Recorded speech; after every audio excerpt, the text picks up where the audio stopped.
and welcome to Artifacts with Edie, a live show and tell of the artifacts from the Summit County Historical Society. My name is Edie Steiner, and I'm a music therapist with Akron Public Schools at Bridges Learning Center, and I'm also the shepherdess here at the Summit County Historical Society. Good morning to our scholars at the Ed Davis Community Center and to scholars watching from home. We are just as excited as you are about the upcoming school year. Oh, I smell something really good coming from this historic kitchen here at the Perkins Stone Mansion. Did you see something? Because something came up on my screen. Did it come up on yours? Oh well. You may remember that we visited this space, the Perkins Stone Mansion kitchen, in episode 27, over 10 weeks ago. If you're a new viewer to Artifacts with Edie, remember that you can always check out our older episodes here on the Society's Facebook page, or you can go to YouTube and follow the Summit County Historical Society and check out those videos there. The kitchen, though, it was the busiest room in the house, and the fire was always roaring, well, except for when everyone was asleep. With the fire going, it made sense to spend time in the kitchen because it was quite warm.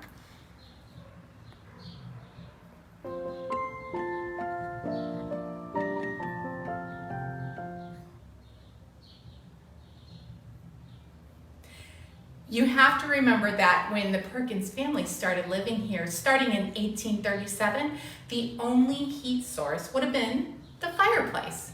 Each room in the house actually has its own fireplace, and if you went to another room and spent any amount of time, you would need to fix a fire. The kitchen fireplace would have been the largest in height, width, and depth. The fireplace would have had an extra arm to hold a pot or two pots.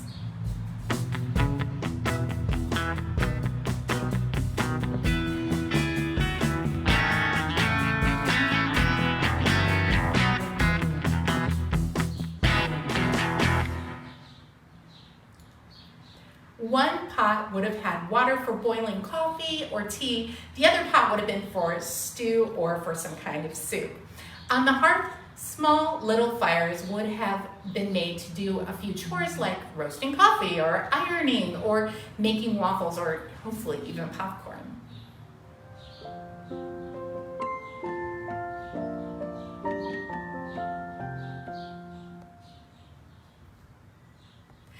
Who would have been in the kitchen? Well, that is a really good question. We know that the Perkins family hired young girls that lived nearby to help at the house, and they would have kept the fire going in the kitchen and assisted with the cooking of the meals and possibly even watched over the younger children.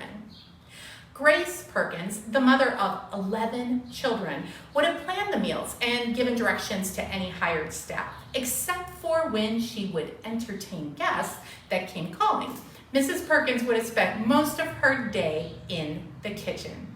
Do you spend time with your family in the kitchen? Some students did their homework even in the kitchen while someone was cooking the evening meal. Maybe you eat your breakfast or lunch in the kitchen. That's exactly what the Perkins children and the hired staff would have done.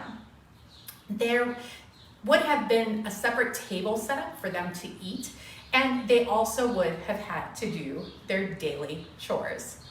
When the crops were harvested, they may have helped to snap beans or shuck peas. Baking bread was also important, and it took time for the dough to rise. Maybe that's what I smell here in the kitchen today. When the smell of homemade bread reaches my nose, it makes my mouth water. Well, that's kind of true for pies and cakes and cookies and anything my mom bakes. During the Victorian time period, though, there was a special piece of furniture to put the pies and the cookies up so you could keep the critters and the people from eating them, or Yogi Bear from eating them while they cooled.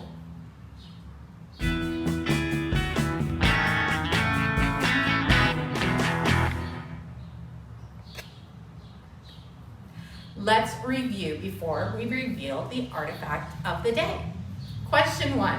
Which member of the Perkins family spent most of her time in the kitchen with the staff?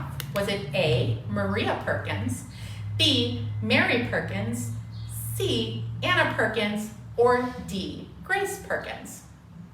You are quite the dish, or history is really your jam. Yes, Grace Perkins would have planned the meals or even given directions to any hired staff, except for when she would entertain guests that came calling. And Mrs. Perkins would have spent most of her day, though, in the kitchen. So, question 2. What is this a picture of? Do you think that this is called A, a pie pillar, B, a pie safe, C, a bakery shelf, or D, a pie in the sky? Now, I didn't tell you this answer, so you have to make an educated guess. Think about all the words that I used to describe it and then pick your answer. If you said B, a pie safe, then you are the apple of my eye. I mean, pie. No, I mean, you're the apple of my pie. I can't stop saying pie. During the Victorian time periods, though, a pie safe would have kept pies and cookies secure, but only I have the key. Last question, question 3.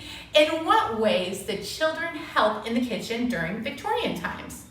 List as many ways as you can remember. Like now, kids had lots of chores to help with, so you can see what you remember and compare it to those things that kids help to do today, and look at what is the same and what is different. So let's get ready to show our artifact of the day. The artifact today is actually something that you saw a long time ago on Artifacts with Edie, but we didn't spend enough time on it, and it's so cool that we decided today to make it the artifact of the day. It's a toaster. Our primitive toaster is made of wrought iron, and it would have been formed by blacksmiths. During the Perkins time, and even today, a blacksmith is a person who uses fire and metal to make things. A blacksmith would hammer hot iron on an anvil, which you've probably seen in cartoons, to shape or design cooking utensils, tools, hardware for doors and windows, and even parts or pieces of wagons or horse bridles, and so much more. The toaster would have been used to put a slice of bread close to the fire, and then it would swivel the toast to either side. One folklore is that the toaster got its name because one would use a toe to stir it. Well, their toe would have been in a boot because the floors would have been cold and the fire is quite hot. When electricity was introduced in the late 19th century and early 20th century, cooking appliances changed, and the electric toaster that you see here is from about 1900. You could put in 2 pieces of toast, just like our vintage one, but someone had to flip the bread over to get it toasted on the other side. Do you eat toast for breakfast? I actually had toast today.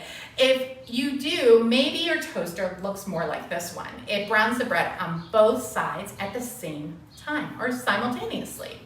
Some people have toaster ovens, and these appliances can toast bread, and then it can do a lot of other foods, like even cook a pizza.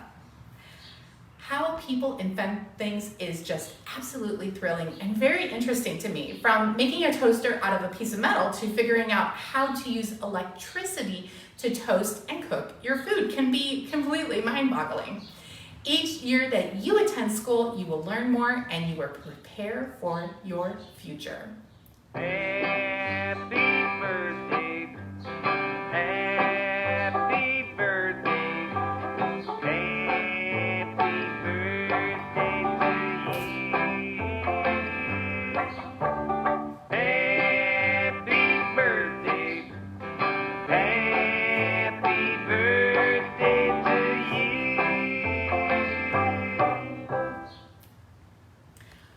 Talking about the future, we would like to invite you to visit us at the Perkinstone Mansion on Friday, August 21st at 10:30 a.m. to celebrate Rudy's 13th birthday. The Akron Symphony Orchestra will be here to help us celebrate, so you don't want to miss this fun event. We gave you hints all throughout the program that we are really cooking up something fun. So remember to mark your calendar to be here on Friday, August 21st. Don't forget your mask and don't forget about social distancing. Until then, I will see you next Friday here at 11:30, right here on Facebook Live for our next episode of Artifacts with Edie, where I show and tell the artifacts from the Summit County Historical Society, where history is always within reach. Thank you for joining us.